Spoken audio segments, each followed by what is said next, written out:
California స్టేట్లో car చిచ్చు ఎంతకీ శాంతించడం లేదు. మహోగ్రంగా మారిపోయిన అగ్నికిలలు ఇండ్లు, చెట్లు, పుట్టలు అనే తేడా లేకుండా దహించేస్తూ దూసుకుపోతున్నాయి. లాస్ ఏంజల్స్ నగరంలోని ఖరీదైన గృహాలు కాస్త బూడిదల దిబ్బలుగా మారిపోతున్నాయి. 12,000కు పైగా నివాసాలు దహనమైపోగా ఇప్పటి వరకు 24 మంది మృత్యువాత పడ్డారు. కారు చిచ్చు వ్యాపించడానికి మానవ తప్పిదాలే కారణమా? పర్యావరణవాదులు ఏం చెబుతున్నారు? న్యూ ఇయర్ వేడుకల టపాసులపై అనుమానాలు మొదలయ్యాయా? Watch the story. అమెరికా చరిత్రలోనే అత్యంత వినాశనకర ప్రకృతి వైపరీత్యం ఇది. ఏటా కార్చిచ్చులు చెలరేగటం సర్వసాధారణమైపోయిన కాలిఫోర్నియా రాష్ట్రంలో ఈసారి రగిలిన మంటలు సామాన్యమైనవి కాదు. ముఖ్యంగా లాస్ ఏంజల్స్లో కార్చిచ్చు ఎంతకీ శాంతించటం లేదు. ప్రపంచంలోనే అత్యంత విలాసవంతమైన ప్రాంతంపై అగ్నికీలలు పెద్ద ఎత్తున విరుచుకుపడ్డాయి. కార్చిచ్చు తొలుత లాస్ ఏంజల్స్ ఉత్తర డౌన్ టౌన్లో మొదలైంది. క్రమంగా విస్తరించింది. ఇది శాన్ ఫ్రాన్సిస్కో వైశాల్యం కన్నా అధికం.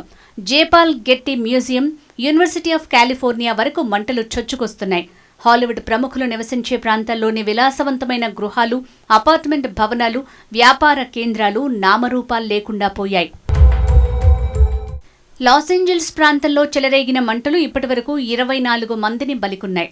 ఇందులో అత్యధికంగా ఎటోన్ ఫైర్లోనే 16 మంది ప్రాణాలు కోల్పోగా పాలిసేడ్స్లో 8 మంది చనిపోయారు. అగ్నికీలలు ఇప్పటికిప్పుడు ఆరిపోయే పరిస్థితి లేకపోవడంతో మృతుల సంఖ్య మరింత పెరిగే ప్రమాదం కనిపిస్తోంది.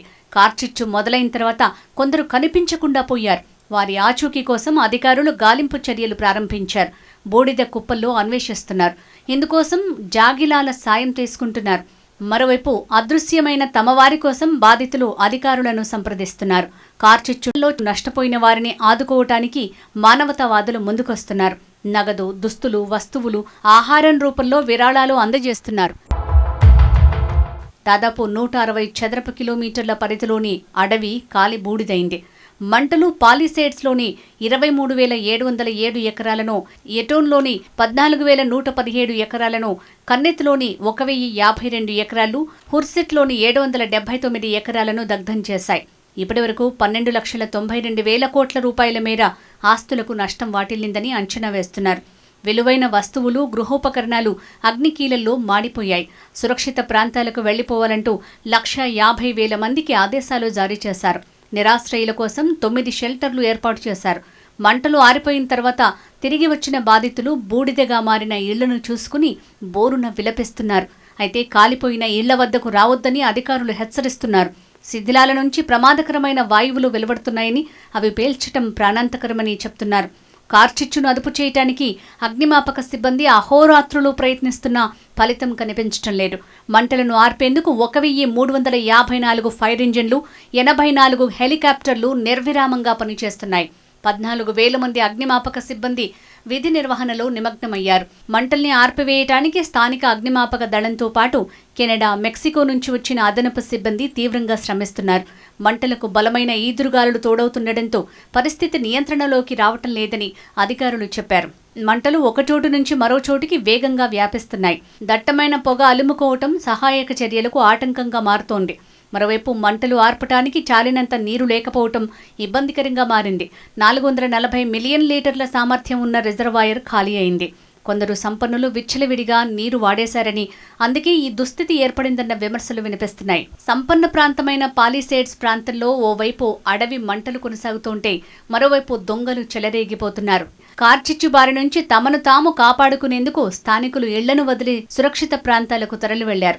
ఈ ఇండ్లే దొంగలకు లక్ష్యంగా మారుతున్నాయి. ఆ ఇళ్లలోని ఖరీదైన వస్తువులను దోచేస్తున్నారు.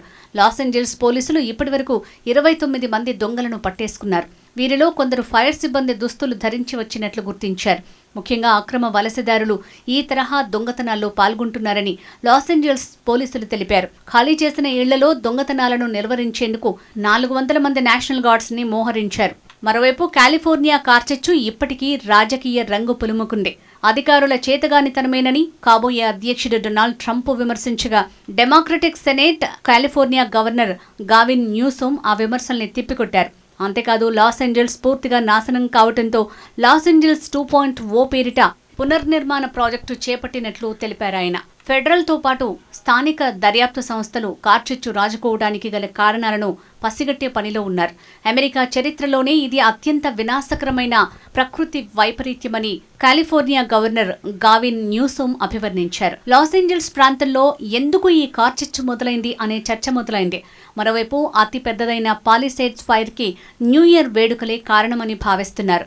నూతన సంవత్సరం సందర్భంగా కాల్చిన టపాసులతో అంటుకున్న మంటలు క్రమంగా రాజుకొని విస్తరించాయని భావిస్తున్నారు. సాధారణంగా అడవుల్లో పిడుగుపాటు కారణంగా మంటలు చెలరేగుతుంటాయి. కరెంటు స్తంభాలు నేల కొరిగినప్పుడు కూడా మంటలు వస్తుంటాయి. అయితే మానవ తప్పిదాలే చాలా సందర్భాల్లో ప్రకృతి వైపరీత్యాలకు కారణమవుతున్నాయని పర్యావరణవాదులు చెప్తున్నారు. అడవుల్లో కాల్చి పడేసిన సిగరెట్ పీకలు ప్రమాదకరంగా మారుతున్నాయి. ఎండిపోయిన ఆకులు, గడ్డి సులభంగా అంటుకుని మంటలు చెలరేగుతున్నాయి. అడవుల్లో వేసే చలిమంటలు కూడా మరో కారణమని భావిస్తున్నారు. ఇకనైనా పర్యావరణ పరిరక్షణపై దృష్టి పెట్టకపోతే ప్రకృతి విపత్తులు మరింత ప్రమాదకరంగా మారుతాయని పర్యావరణవాదులు ఆందోళన వ్యక్తం చేస్తున్నారు. కాలిఫోర్నియా రాష్ట్రంలో 2022-23లో వరుసగా 2 ఏళ్లు భారీగా వర్షాలు కురుస్తాయి. లాస్ ఏంజల్స్ ప్రాంతంలో ఏకంగా 133 సెంటీమీటర్ల వర్షం పడింది. దీంతో చెట్లు బాగా పెరిగాయి. 2024లో పరిస్థితి ఒక్కసారిగా తారుమారైంది. లాస్ ఏంజల్స్లో చాలా రోజులుగా వర్షాలు కురియటం లేదు. వర్షాలు పడకపోవడంతో కరువు పరిస్థితులు ఏర్పడ్డాయి. దీంతో అక్కడి అడవులు, కొండల్లో చెట్లు, చేమలు ఎండిపోయాయి. అవి త్వరగా అంటుకునే ప్రమాదం ఏర్పడింది. ప్రతి ఏటా ఈ సమయంలో శాంటా అనా గాలులు వేస్తుంటాయి. వీటి వేగం గంటకు 129 కిలోమీటర్ల వరకు ఉంటుంది. ఈ గాలులు కార్చిచ్చుకు తోడయ్యాయి. ఈ గాలుల వేగానికి మంటల్ని ఆర్పటం కూడా కష్టతరంగా మారింది. ఈ మంటల్ని ఆర్పేందుకు ఆకాశం నుంచి రసాయనాలను వెదజల్లేందుకు హెలికాప్టర్లు కూడా ఎగరలేకపోతున్నాయి.